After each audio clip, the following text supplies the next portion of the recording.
Thank you for listening to GCN. Be sure to visit GCNlive.com today. All right, we are going to finish talking about beta-glucan, the soluble fiber that dissolves in water, that fights cancer, protects the heart, protects the circulatory system, lowers blood fats. It's like a natural statin drug, a non-toxic statin drug. It lowers cholesterol without affecting biochemistry. It sort of mops it up, sucks up excess fats and excess cholesterol. And then, as we spoke about yesterday, some of the most notable benefits for beta-glucan involves the health of the skin. In fact, this is where beta-glucan first became recognized as a healing tool back in the early part of the 20th century. Polysaccharides, long chains of sugar, poly meaning many, saccharides meaning pieces of sugar, chunks of sugar. So polysaccharides, long chains made up of chunks of sugar, have been used in the world of skincare mostly as thickeners. They're still used today in the world of skincare and also in shampoos as thickeners. You've probably seen if you've looked at ingredient decks on your shampoo or on your cleansers, you may have seen something called hydroxycellulose or methyl cellulose or hydroxypropyl cellulose. These are all various forms of cellulose, various forms of fiber, polysaccharides, if you will, and they're used to thicken products, and they're somewhat prized in the world of skin and hair care because they'll thicken, but they won't interfere with formulations. They are inert. Fibers, this is one of the benefits of fibers, is they're basically inert, with the notable exception of beta-glucan, which is far from inert. In fact, skincare companies started to notice back in the 1920s or 1930s that there were some pretty neat little benefits that you got from beta-glucan, including improving wrinkles, including moisturizing, anti-aging of the skin. Problem was, it was difficult to extract beta-glucan from all of the various sources in nature that it's found in. Beta-glucan is found everywhere. It's one of, as we said yesterday, it's one of the most ubiquitous compounds on planet Earth. It's found in yeast, it's found in algae, it's found in plants of all kinds. But it was difficult to extract and to purify beta-glucan until probably the latter part of the 1900s. And on top of that, beta-glucan was not patentable. You couldn't really patent beta-glucan by itself. You could patent beta-glucan the use of beta-glucan, but you couldn't patent beta-glucan as a substance. There were companies that did try to, and they did patent actually, beta-glucan for specific anti-aging applications. One company called Shackley that is still around, an MLM company, they started selling a beta-glucan cream in the 1980s that they had patented. Other huge companies took out patents on beta-glucan for its use as an anti-wrinkle substance or as an anti-aging substance. Colgate took out a patent on it. Ciba-Geigy, which is a huge drug company now called Novartis, they had a patent on beta-glucan topicals. But for some reason, none of it really ever caught on. The fact is, however, that beta-glucan, even though beta-glucan topical products have not really caught on in the marketplace, that has more to do with poor marketing and poor formulations than the fact that beta-glucan doesn't work, because I'm here to tell you it does. I've seen it work. I've seen it in my products work, and I've been formulating with it for a long time, almost 30 years. And there's numerous studies that talk about how well beta-glucan works as a topical product. One of the most exciting ways that you can use beta-glucan, and again, there's lots of studies to show this, is to address skin issues when it comes to wound healing. Beta-glucan is notable for its anti-aging properties, but it's also a wonderful wound healer. Not that that should surprise anybody, because wound healing and anti-aging are basically the same kind of chemistry. Both wound healing and anti-aging involve the stimulation of connective tissue, the stimulation of new skin cells. So if something's going to be good for anti-aging, it's also going to have some wound healing properties, and this is true about beta-glucan. Beta-glucan's been used quite successfully to accelerate the healing of burns. It's been shown to help diabetics who are confronted with slow-healing wounds. This is a major clinical problem, as anybody who has diabetes will tell you, slow-healing wounds, and you could use beta-glucan to accelerate the healing of diabetic wounds. According to a 2009 article published in the American Journal of Clinical Surgery, wound healing in diabetic rats was significantly accelerated by oral administration of beta-glucan, by giving rats beta-glucan orally. That means you can use beta-glucan orally as well as you can topically to accelerate the healing of wounds and also for anti-aging. According to another article, this was published on the website Medscape, beta-glucan can be helpful for healing wounds that are associated with the chronic use of steroid creams. Beta-glucan enhanced the percentage of wound contraction, improved the growth of surface cells, improved the strength of the skin, and improved amino acids that are improved the production of collagen that are associated with amino acids like hydroxyproline. Finally, the researchers that were quoted on Medscape stated that the systemic and topical, this is a quote, the systemic and topical beta-glucan formulations improve wound healing that has been impaired by steroids, unquote. And you know what? You can make your own beta-glucan products. You don't need to wait for Shackley or Ciba-Geigy or Novartis to come up with a beta-glucan product. You can make your own beta-glucan skincare, and I'll tell you how you do that when we come back from our break. You're listening to The Bright Side on the Genesis Communication Network. Got lines open for you. 844-236-6010 is our number on The Bright Side. We'll be back right after this. Okay, I want to finish up talking about beta-glucan, and then we'll move on to talking about another type of fiber, insoluble fiber. This is somewhat different than soluble fiber. Has its own health benefits, its own spectrum of health benefits that differ from soluble fiber. And insoluble fiber, as we'll come to find out, plays a really interesting role if you're going ketogenic. Remember, we started talking about all of these fibers and carnitine, and later on we'll talk about lipoic acid. We've talked about vitamin E. We've talked about fasting. And this all has to do with the ketogenic diet. If you're going to the Longevity Convention, by the way, which starts today or tomorrow, I will be doing 2 talks on the ketogenic diet. Hope to see you out there in Salt Lake City. If you're on the bubble, on the fence about coming, you really should, especially if you're part of the Longevity family and you've never been to a convention. They really are cool. You get to meet a lot of people who are like-minded, and you get to hear a lot of wonderful success stories, and I'm talking really incredible success stories. Very inspiring couple of days at the Longevity Convention, and I will be doing a talk on the ketogenic diet. So, beta-glucan. Love the stuff. You can make your own topical beta-glucan products for anti-aging, also for wound healing. You can make your own beta-glucan topical products for sun protection. I actually formulated a beta-glucan spray many years ago. Never really called it a beta-glucan spray. Some of you guys know the product I'm talking about. It was made with beta-glucan.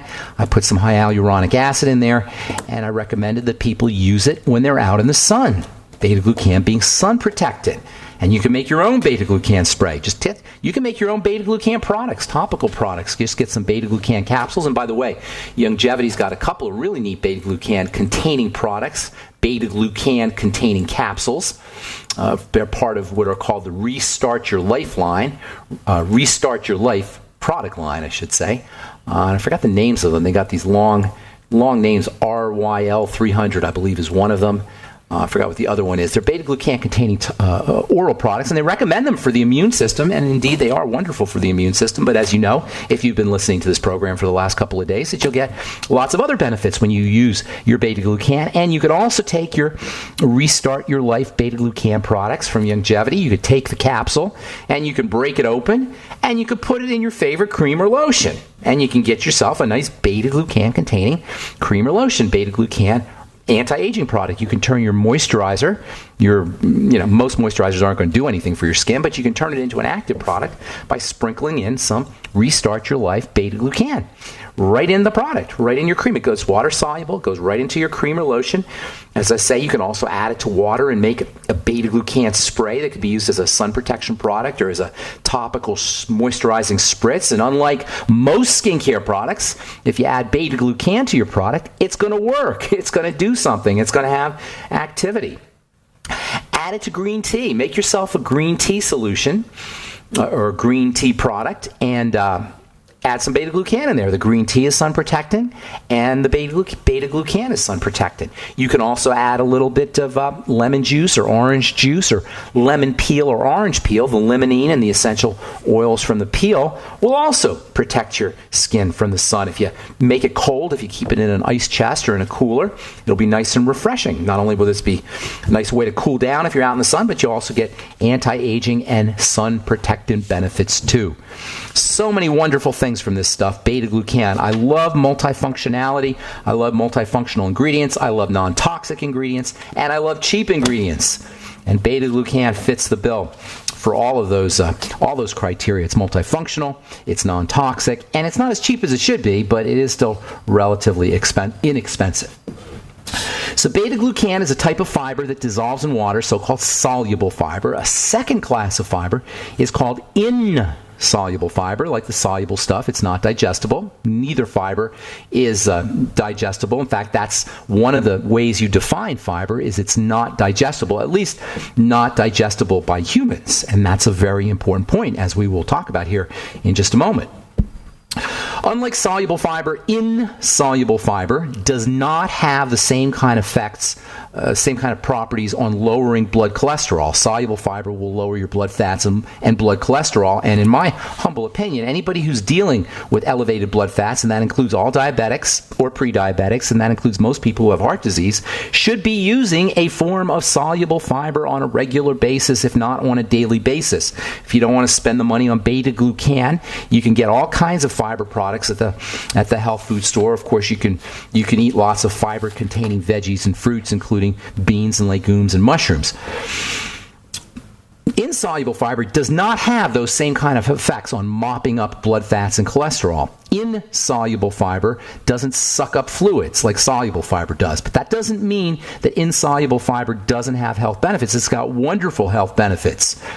It's indigestible by humans, but it is digestible by bacteria. In fact, animals don't really digest cellulose either, or don't digest insoluble fiber either. It's the bacteria that live in the guts of cows and giraffes and goats and sheep and what we call ruminant animals that digest the fiber. Understanding the role that bacteria play in digesting fiber, in digesting insoluble fiber, is key to understanding how to leverage the power of insoluble fiber. When bacteria digest insoluble fiber, they produce some incredibly important health compounds. Of course, this does presuppose that you've got enough bacteria, you got the right kind of bacteria, and you're not doing stuff that compromises the integrity of the intestine or the life of the bacterial flora. Now, we've talked about probiotics a lot, and we will continue talking about probiotics a lot. Probiotics are important, good bacteria, I should say, that live in the gut, are important for communicating to the intestine. They help our intestinal muscles work correctly. They help our intestine digest food. They digest things themselves, the bacteria do. They digest fats and cholesterol. They help the body process hormones. They act to support the immune system. There's so many ways that these bacteria in the gut help improve our health.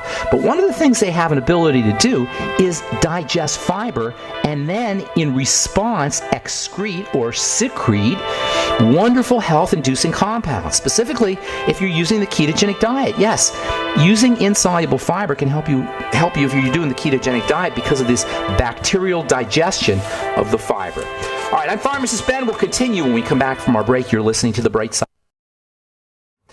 Okay, we'll get your calls here in just a moment. Got a couple things I want to tell you about here. This is from the American Physiological Society. Could the paleo diet benefit heart health? We haven't really talked too much about the paleo diet because we've been spending so much time talking about the keto diet, the ketogenic diet. Here's the deal. The paleo diet is a good diet. It's a good way to lose weight. And that's one of the things these guys found out in this study from the American Physiological Society. Folks who went on the paleo diet, and they ate as much as they want, but they still lost weight. Here's the problem, though, with the paleo diet, and why I like the ketogenic diet a little bit better, especially when it comes to losing weight. See, protein can get turned into fat, and that's a problem. People think that they can eat all the protein that they want, and the body is very efficient at turning certain amino acids into fat. into making sugar from these amino acids, which ultimately will get turned into fat. This is a process that goes by the fancy name gluconeogenesis. Gluconeogenesis, making glucose, in this new neo way. Neogenesis, new way, a new way of making things. Gluconeogenesis, a new way of making sugar, meaning that this is not like the ordinary way of creating energy in the body. This is a new way. This is an emergency way, if you will. When the body doesn't have a lot of sugar, it'll go into gluconeogenesis, and it's very efficient at doing this. Interestingly, there are some amino acids that are ketogenic, that are not glucogenic. Most amino acids can get turned into glucose, but there are a couple that can help you with the ketogenic diet. Lysine, leucine, these are found in high-protein foods. Tryptophan, the so-called branched-chain amino acids, leucine and isoleucine, they can help you make ketones. So if you're going ketogenic, you might want to get yourself on some branched-chain amino acids, or maybe take some lysine supplements or even tryptophan supplements, or make sure that you're doing lots of high-protein foods. But you got to be careful with the protein. That's why the supplements can be helpful, because the protein that you're using, the high-protein foods, contains amino acids that can get turned into sugar and then fat, and that's why sometimes people don't lose a lot of weight on the paleo diet. So I like the ketogenic diet a little bit better than the paleo diet, but according to this article here, the paleo diet may also have benefits for folks who are dealing with cardiovascular health issues. That's because of the low carb.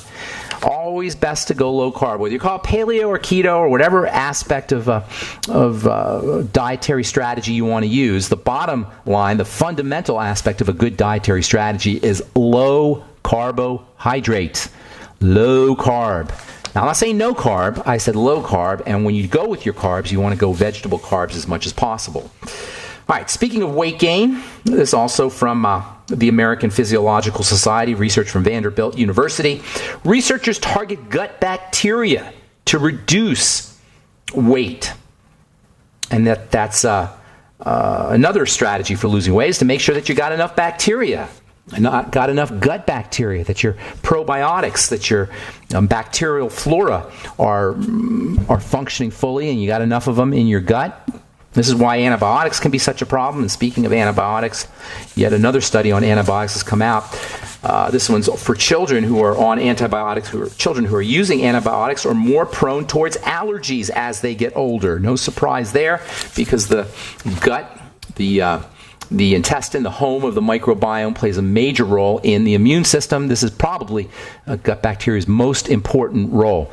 Yet another aspect, or another article that talks about gut bacteria and the importance of gut bacteria for immunity. Gut bacteria affect immune recovery in HIV patients. This is from the University of Valencia in Spain.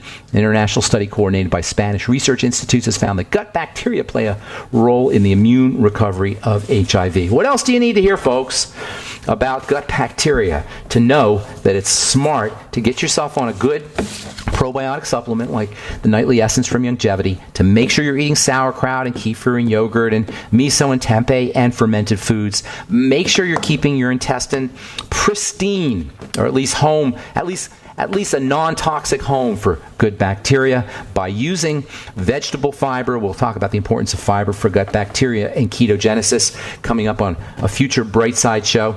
And also, I can't say this enough, staying away as much as you can, as best as you can, staying away from antibiotics, and certainly not staying on an antibiotic regimen for life, as we had a gal tell us yesterday, the day before on the Bright Side, that her dentist told her she's going to be on antibiotic the rest of her life.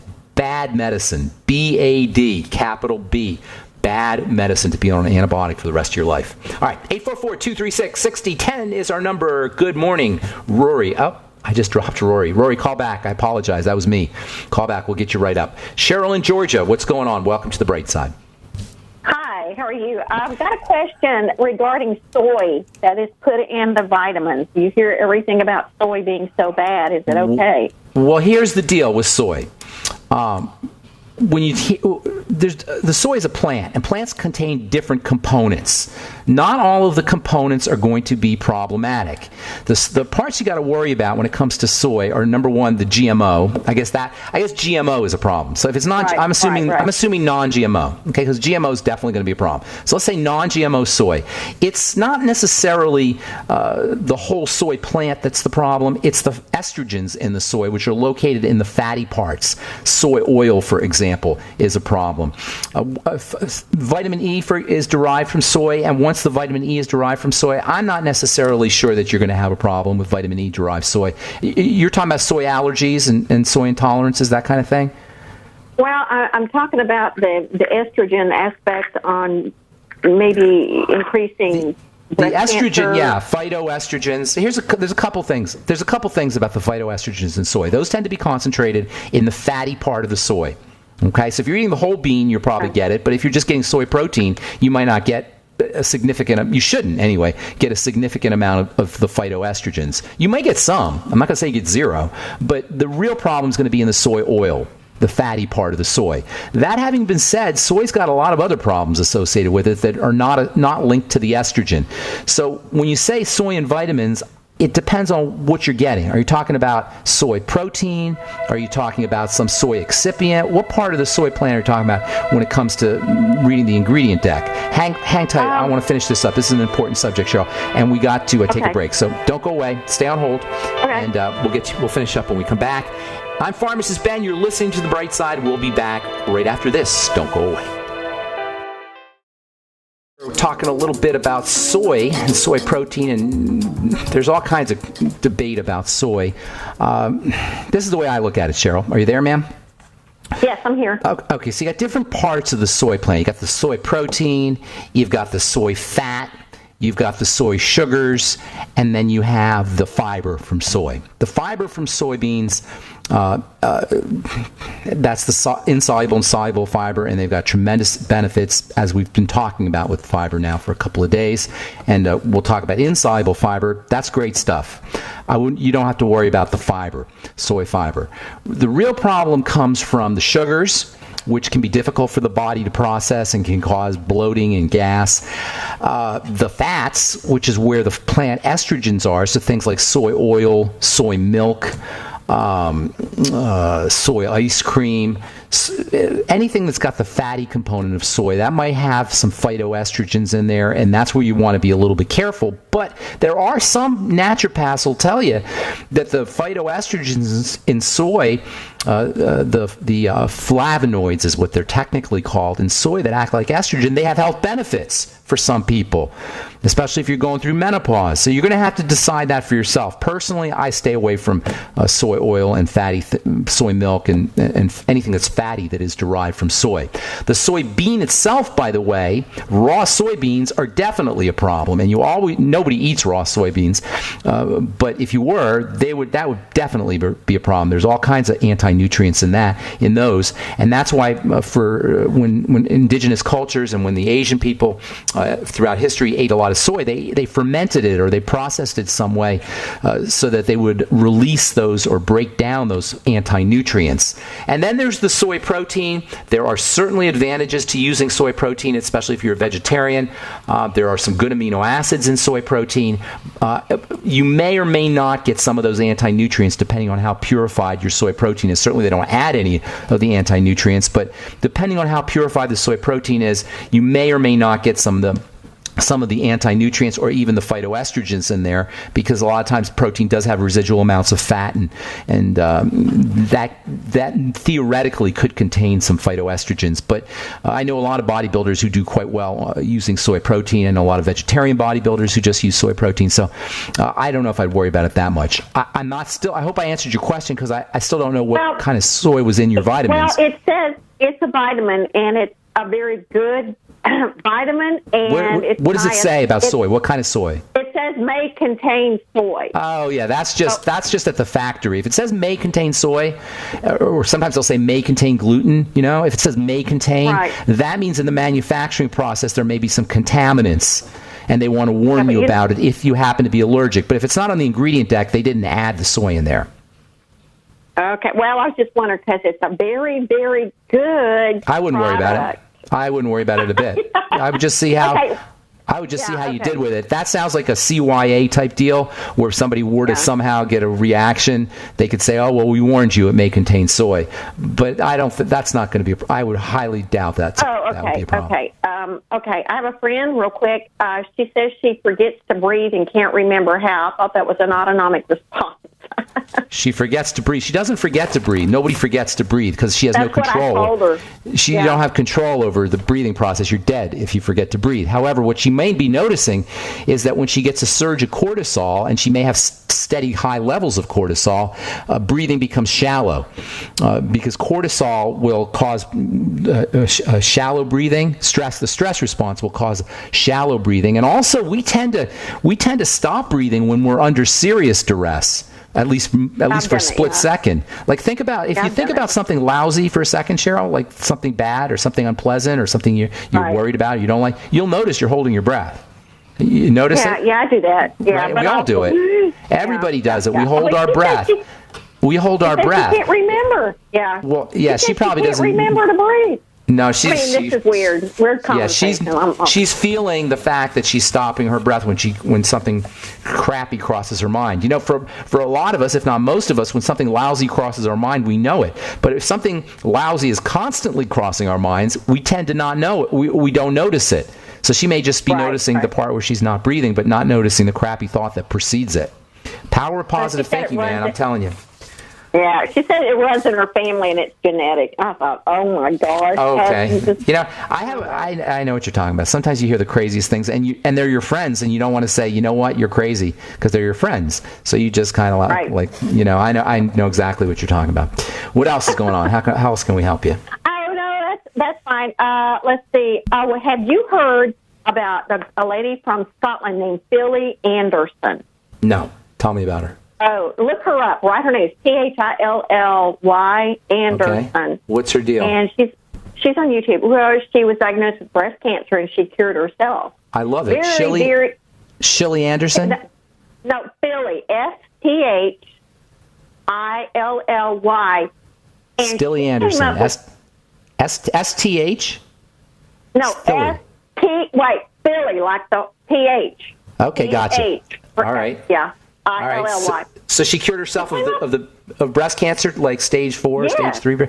Awesome. I love that. Stage 2. It was stage 2, but it was the one where they found more than one, and she gave them names. She told her whole part. You got to listen to her. I will. She is absolutely awesome. And thank you for sharing that. Yeah, she put on a eating protocol, which was phenomenal. But That's I wanted awesome. to run that past you. I'm going to have to run that past you. I'll look into it. I hadn't heard of her. I'll look into it. But I do know that people cure themselves of cancer every day. I do know that they call it spontaneous remission occur. Yeah. I want everybody who's dealing with cancer to know this. Just because your doctor says you're good, there's nothing they could do about it, doesn't mean it can't reverse. It's been shown that cancer has reverses itself for thousands of years. I'm not saying, that everybody's going to reverse it, but it can be done. And so please do not accept the condemnation, the curse of a medical professional who has told you you've got no time. It's not fair. It's not right. The fact of the matter is that cancer does remit and reverse, and many, many, many, many people have experienced this. Thank you, Sheryl, for your call and for sharing that. Appreciate it.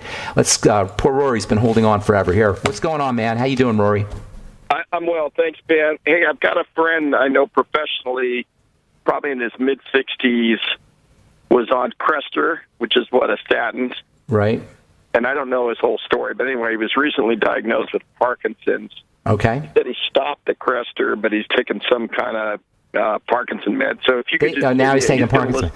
They could easily be related. I'm not saying they are, but they could be, the statin drugs and the Parkinson's, because statin drugs affect cholesterol, and your brain needs cholesterol.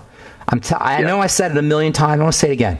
Please understand the biochemical stupidity and manipulation and twisted profiteering of this whole statin baloney crapola scam. Okay? You cannot take a statin drug as benign, as gentle as they are purport to be, and not expect to get toxicity and side effects. Cholesterol is extremely important stuff. Now, as far as Parkinson's goes, that's a degenerative condition of the brain. It's arthritis of the brain. And what you do for Parkinson's is the same thing you do for arthritis or any other degenerative condition. And this is also important because people who have Parkinson's, it's miserable, it's awful, and they're cursed by the medical model to just be on drugs, which don't work anyway for many people. Number one, you've got to stop the influx of toxins into the blood, and that means digestive toxins, and that means sugar. That means things that are foods that aren't getting processed correctly, and foods that are leaking in through what's called intestinal permeability or leaky gut syndrome. Guaranteed, if you got Parkinson's, you got a problem with a leaky gut. So you got to work on foods and you got to work on sugar. And that means eliminating, if I had Parkinson's, I would have zero tolerance for any fast-burning sugars, restricting my carbohydrate intake to just vegetables. That includes no fruits, too, by the way. You don't eat fruits if you have Parkinson's disease. Make sure you're using all your nutrients for helping the body process sugar, which very interestingly and not coincidentally are also nutrients that are important for the brain and the nervous system. The B vitamins, sugar, are important for sugar and the brain and the nervous system. Selenium, important for sugar and the brain and the nervous system. Electrolytes, important for sugar and the brain and nervous system. So all of those nutrients, plus taurine is also a very underappreciated amino acid for the brain and for blood sugar as well. The amino acid arginine. These are all things your friend should be considering. Okay. Okay. And last but not least, well, a couple other things. Slow deep breathing. 5 minutes in the morning, 5 minutes in the afternoon, 5 minutes at night, and then I've talked about this in the past. Get on YouTube, look up glutathione and Parkinson's disease. I would be doing IV injections of glutathione in addition to glutamine, glycine, and whey protein, if he can handle whey protein, which are all helping make his own glutathione. Thank you so much, Rory, for your call. That's just all the time we have for today. On the bright side, thanks for listening, friends. Please check out my website, truthtreatments.com, and if you want to join the longevity family, I'd love to have you on my team. Call 866-735-2470, 866-735-2470. I'm Pharmacist Ben. Have an awesome, wonderful, beautiful, spectacular day. We'll talk to y'all later. Bye for now.